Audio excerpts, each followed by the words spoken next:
I just secured a house in Metro Detroit that I'm gonna flip remotely from Puerto Rico where I live. On this video, you're gonna look over my shoulder and I'm gonna show you exactly how I analyzed the deal and crunched all the numbers to determine the buy price. Watch me firsthand secure a deal with a $56,000 profit coming up. For a limited time, you can get a 7-day free trial for Flipster, the software built for wholesalers and flippers, with leads, comps, skip tracing, and more. Start your free trial today at joinflipster.com. If you're new here, I'm Jerry Norton. I make millions of dollars a year wholesaling and flipping houses, and here on my YouTube channel, I show you how to do the same. So if you want to be a flipping genius like me and live your dream life, subscribe to my channel and watch my videos. Now, the subject property in today's case study that I currently have under contract with a closing coming up in a few days was a lead brought to me by a real estate agent. Here's the backstory. The seller bought the house back in 2016 and has been living there now for the past 6 years, and then suddenly got a job transfer out of state and needs to move. So she contacted her agent, who I happen to have a great relationship with, to list and sell her home. Now, this house needs a lot of repairs and updates, and rather than deal with retail buyers, lots of showings, inspections, and appraisals, and all of the work and hassle that goes into selling a distressed property on market, the agent asked the seller if she would consider selling her home off market to a cash buyer.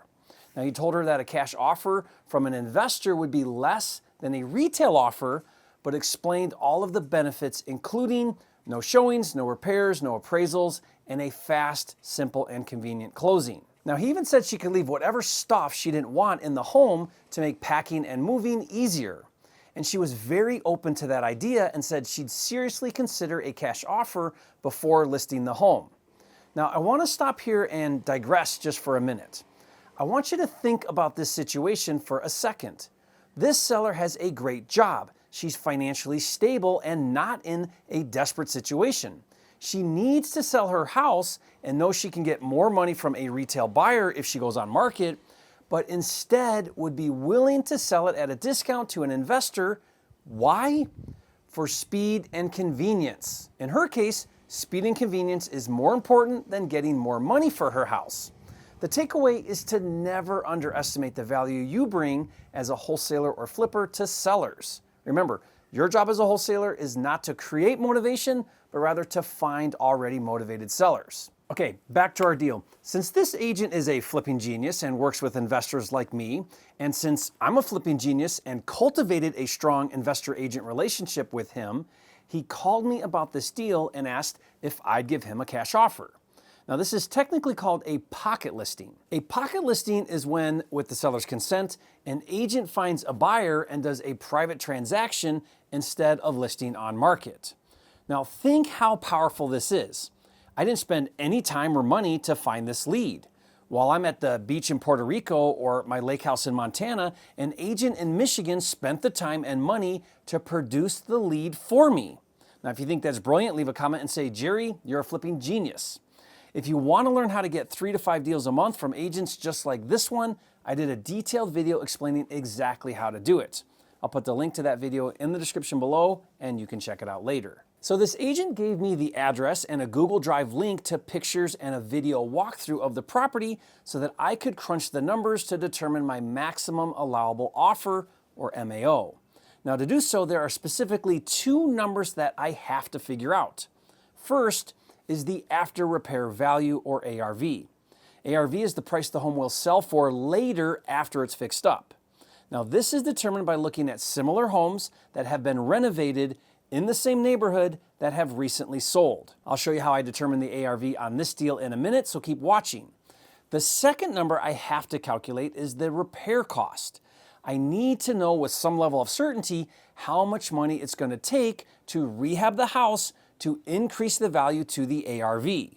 Once I know those 2 numbers, I can follow a simple formula to calculate my desired buy price. Now again, I'm going to show you, so keep watching, but first I need to make something clear to you. I'm going to analyze this deal from the perspective of a fix and flipper. If I decide to wholesale the deal, the only thing that would change is I would need to add in my wholesale fee to the formula. In other words, let's say that I determine a good price that a fix and flipper would pay for this house is $100,000. So if I wanted to wholesale the deal for, let's say, $10,000, I would simply subtract $10,000 from the flipper's desired buy price and offer the seller $90,000. So if I get it for $90,000, I could wholesale it to a flipper for $100,000. By the way, I'm always looking for deals to flip, and I'll pay you a $10,000 finder fee for every deal you bring me that meets my criteria. So if that sounds exciting to you, be sure to learn how to join my Finder program. To register for a free training and get all the details, go to my10kcheck.com. All right, so let's roll up our sleeves so that I can show you how I crunched the numbers on this deal. This home is 1,335 square feet on a basement and has a big 2-car garage. It's a 3-bedroom, 1-bath with another bath in the basement. Now, one thing I want to point out is it's very important to understand your market and how the features of a home play a role in values.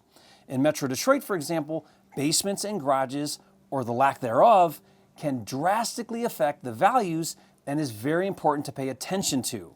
There are a lot of homes with a basement but no garage, a garage but no basement and no garage, or like my deal, both a basement and a garage. Having both a basement and a garage is a huge bonus and will get a premium price in the marketplace. So in your market, you need to learn how buyers value features. It could be the size of the lot, if it has a pool or not, 4 bedrooms instead of 3, 2 baths instead of 1, AC or no AC, and so on. Take the time to become a market expert. Now, let's look at the pictures of this house so that you can get an idea of what we're dealing with. This house is what they call a bungalow, which means there's a 3rd bedroom in the loft or the 2nd floor. Now, as you can see, the exterior needs some love. Painting, roof, windows, trim, gutters, garage door, refinish the deck, and landscaping. Inside, it needs all the regular stuff. New kitchen, counters, appliances. It needs a new bath on the main floor. It needs flooring and paint and just a normal rehab. In the basement, the agent told me there was a sewer backup at some point, which is why all the drywall is cut out. So we could gut the basement and leave it unfinished, or go ahead and finish it. That's something to decide when looking at comparable homes or comps, which we'll do in a minute. So from the pictures and video, at first glance, this is looking to me like a $60,000 to $65,000 rehab, depending on what I do.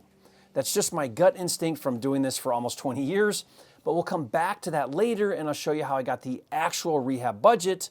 But first, I need to get clear on what exactly I need to do by looking at market data, comps. Now remember, the market doesn't lie. Let me show you how to do this for free using Zillow. Now, I actually use Flipster to analyze properties, but since not everyone has Flipster, I'm going to show you how to do it on Zillow for free. Okay, so once we look at the property on Zillow, X out of this window, and Zillow will show you a map on the left with data on the right. Now, it automatically defaults to showing you active homes for sale on the map with these red dots. So first, let's zoom in and find the location of my deal to determine the exact area that we want to comp. So my deal is right here, and in this market, I want to stay north of 8 Mile and south of 9 Mile, and from Livernois to Woodward. So I'm actually going to draw a boundary line so that I only see comps in that specific neighborhood. To do that, click Draw right here, and with your mouse, draw the boundaries. Okay, now let's play with some filters that are up here on the top above the map so that we only look at relevant comps. First, let's click Home Type and only select houses. For beds, I'm going to put minimum 3 to exclude any 2-bedroom comps, and I'm going to leave baths alone for now. Then click the More tab and let's add a square footage range. Again, my deal is 1,335, so let's go with a minimum of 1,000 and maybe 1,500 maximum to create a range. And we can adjust that later if we need to. Then let's check this box, must have a garage. And also check this box, has a basement. And that's good for now. So now all of these homes on the map are actives for sale in the same area that are similar to our home according to the filters I just put in. The reason why I want to see actives is because I want to see what the competition is for renovated homes and how long they've been sitting on the market. And as expected, there isn't a lot of homes on the market, only 4. So let's take a quick look. These two right here are new construction, so we're just gonna skip those. This one is a rehab and looks pretty good. It's fully renovated, has 4 bedrooms and 2 baths, and something concerning here is that it came out for sale a week ago for $369,000, and looks like yesterday they did a $20,000 price drop to $349,000. So it is close to 8 miles, so maybe that matters. This next one is for sale for $300,000, and it's a brand new listing just 2 days ago. It's okay, but it's not a rehab. You can see an older kitchen. Okay, so that gives me an idea of what's actively for sale. So now let's look at sold data to determine what the market actually paid for homes. Going back to my filters, we're going to switch from active to sold, and then over on the More tab, we're going to go down and we're going to go back only 6 months.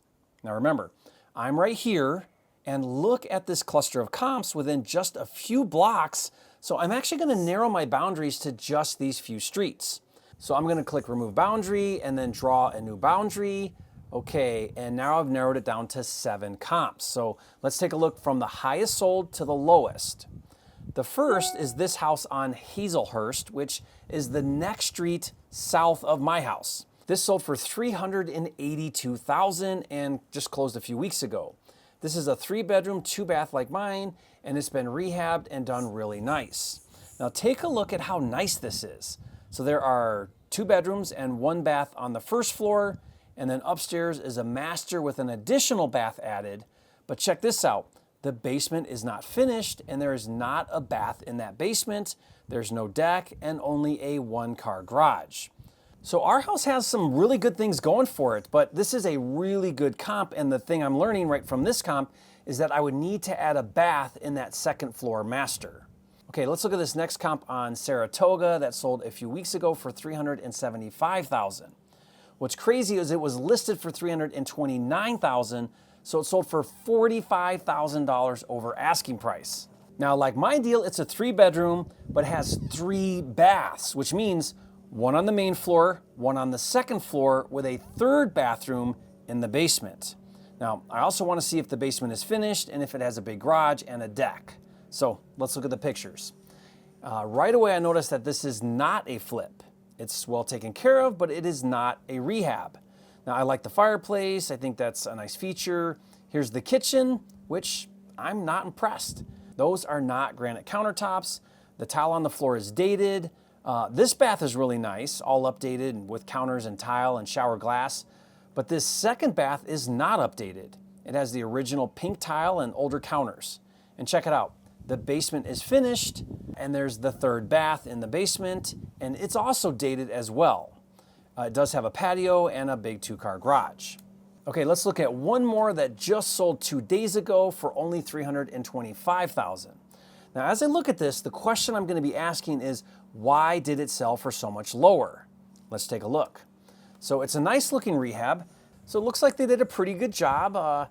Here's the main bath, which is not very nice. It has a stand-up plastic shower, and it looks like there is not a master bath on the 2nd floor, which I think is a big deal. The basement is not finished and only has a half bath in the basement. So it does have a deck and a 2-car garage.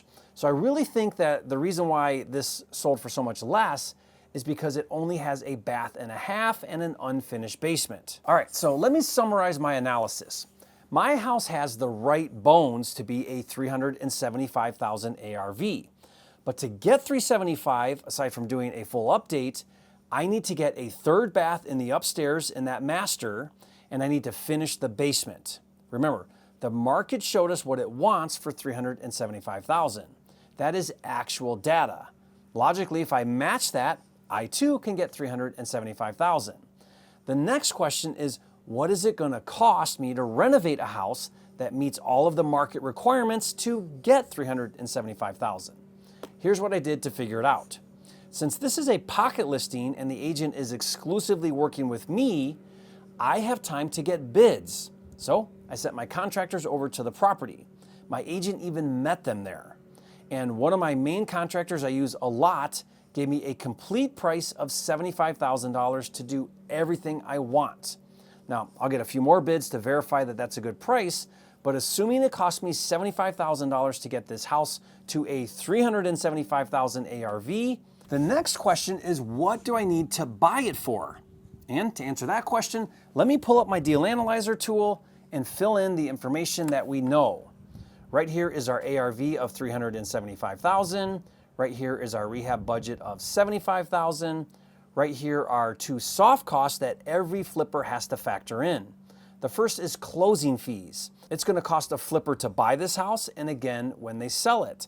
The biggest closing expense is commissions. I did a video that breaks down exactly all of the closing fees that you need to pay when you flip a house. If you want to really understand those costs, be sure to watch that video. I'll put the link in the description below and you can check it out later. But I typically budget 9% of ARV to cover all of the closing costs, which on this deal came to $33,000. The second soft cost is financing, or what I call carrying cost. This is the cost of money for the purchase and the rehab. I like to do most of my deals with 100% funding. If you want to know how to get 100% funding for fix and flip deals, I did a video that breaks it down. You know the drill, link in the description. But I factor 6% of ARV to cover the carrying cost, which in this case comes to $22,000. And then after that, the most important number of all is the desired profit. Now I shoot for 15% of ARV, which comes to $56,000 on this deal.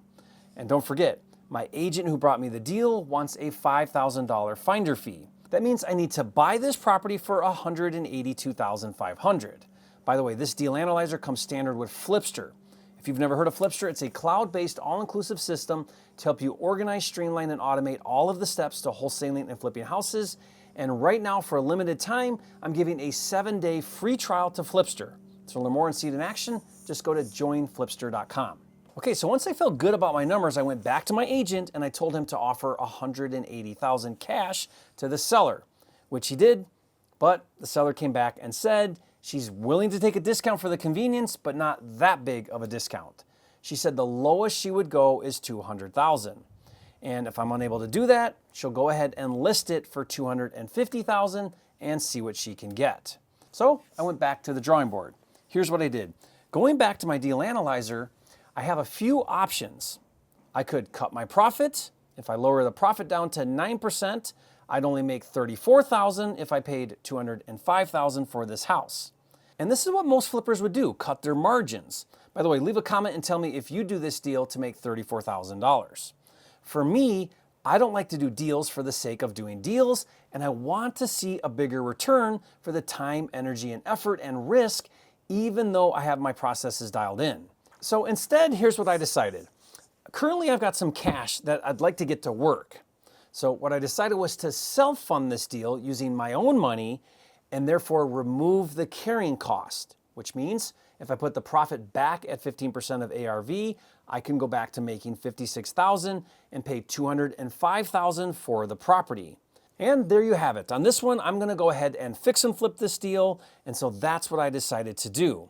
Next, the agent facilitated getting the contract between me and the seller. We opened escrow and we'll close in a few days, and then I'll get going on another fix and flip deal. So if you found this detailed deal analysis helpful, and if you'd like to see more videos about how this deal unfolds, leave a comment and let me know. I'd love to hear from you. And also tell me what your big takeaways are from watching this video, and let me know that too. And if you haven't, be sure to subscribe to my channel. With over 1,000 videos, this is the #1 channel on YouTube for all things flipping, and I'll see you on the next video.